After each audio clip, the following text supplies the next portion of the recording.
Language learning has changed. The world language classroom today focuses much more on what the students can do with the language and less on what they know about the language. Join me and learn what these changes mean for students and what they mean for college and career readiness. I'm Bonnie Flint, the supervisor for Secondary World Languages in Davis School District. We're preparing your students for the 21st century. Today's young people are connected to the world in a way most of us couldn't have envisioned when we were in junior high or high school. They will travel more, live in more diverse places, and communicate with people from every corner of the world. I'll introduce you to how we teach languages in Davis School District. I'll talk about what proficiency is and why it's important for even parents to know about it, and I'll talk about how we do some of our assessments. Gone are the days when classwork focused on book-based activities, grammar drills, vocabulary list memorization, dialogues, and language translation. There are reasons for this. There's been a lot of research in the field of language acquisition that has proven that direct instruction of grammar, especially in the early years of language learning, not only doesn't help students communicate, but it actually hinders their language acquisition. Essentially, it's not only a waste of time, but it does damage. Instead, we teach grammar as needed and typically in chunks. They more closely resemble vocabulary. This isn't to say that we don't use grammar. Even without explicitly talking about it, grammar is always being acquired by our students.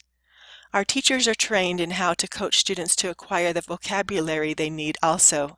They do this through a variety of highly effective methods that include a lot of comprehensible input. Vocabulary is acquired when it's used in context, heard dozens of times, and when it's tied to real-world purposes.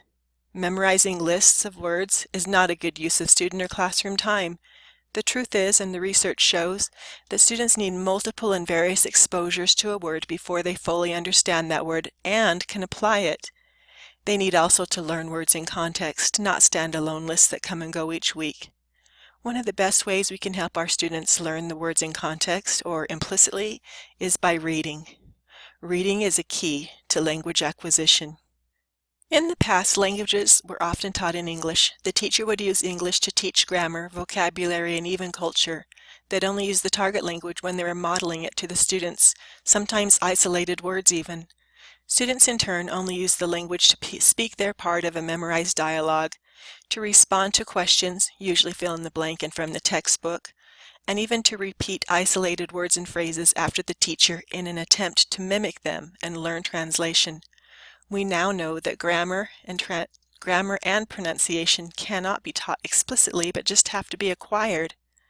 Other things we no longer encourage in our district are dialogue memorization or a focus on translation. Memorizing dialogues is not an efficient use of our precious class time because they do not provide comprehensible input. They don't help students acquire the language intuitively, and unless you happen to go to Madrid, say, and meet someone who knows the exact other part, it's never going to do you any good. Finally, translation. Using translation as a teaching and a testing tool has 4 disadvantages. Translation encourages thinking in one language and transferring to another with accompanying interference. It deprives the teacher and the learner the benefit of working within a single language. It gives the false belief that there is a perfect one-to-one correspondence between languages, and it doesn't facilitate the achievement of generally accepted aims, such as an emphasis on spoken language within the classroom. There's nothing that we hate more than seeing a teacher teach a foreign language in English. Now that you know what's not in a good world language classroom, let me tell you a few things that are. Knowing this will help you ensure that your child's classroom is the best it can be.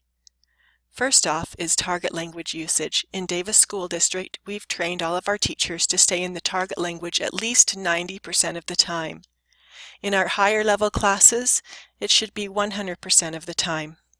So if you ever are in the classroom, make sure that target language is always being used. I'm sure it will be, and you'll be really impressed with what the teacher and students are able to accomplish. Another thing we work on is purposeful communication.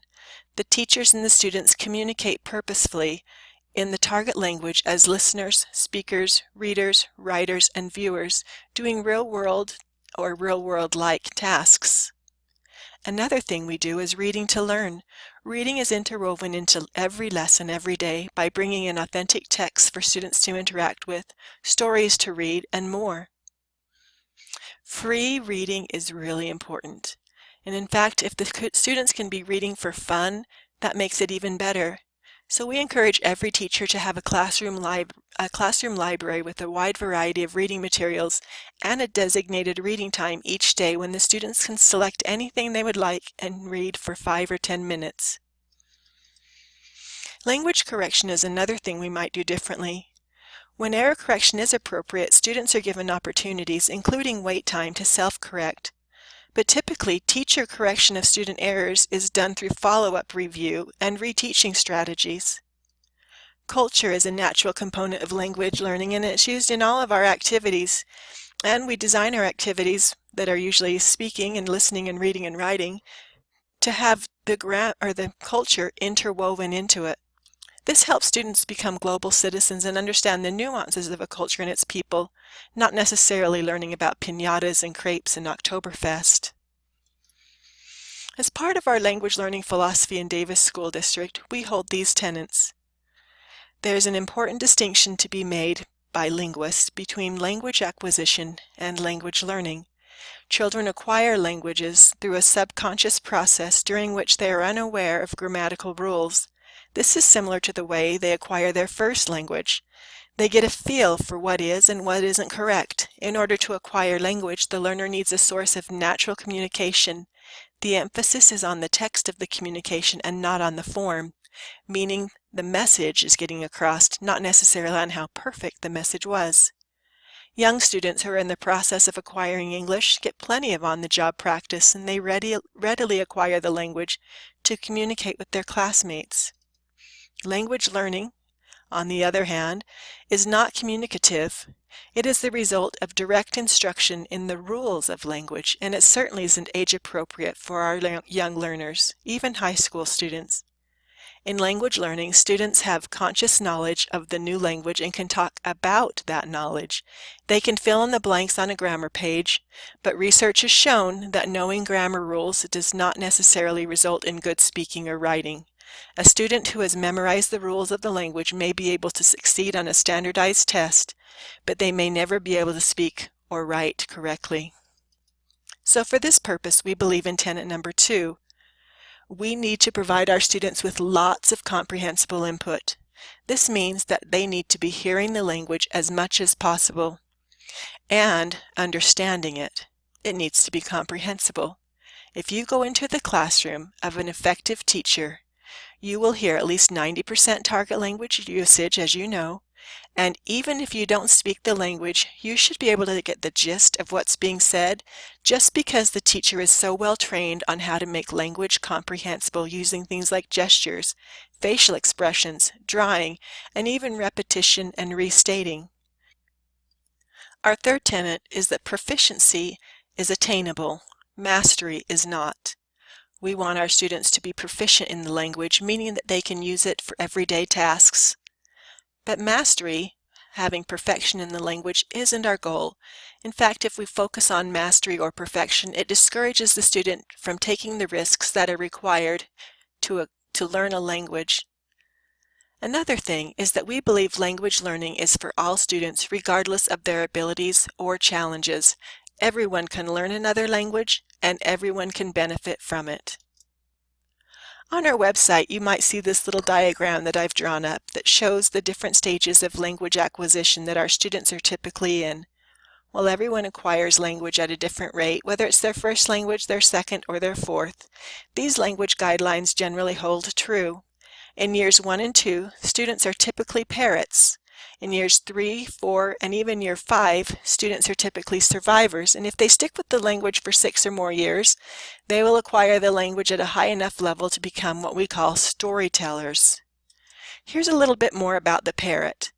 The parrot is also known as the novice, typically is in years 1 or 2 of language learning.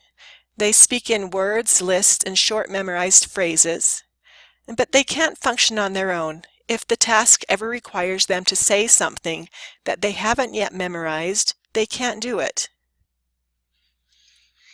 The next one is the survivor. We'll see survivors typically in years 3, 4, and 5.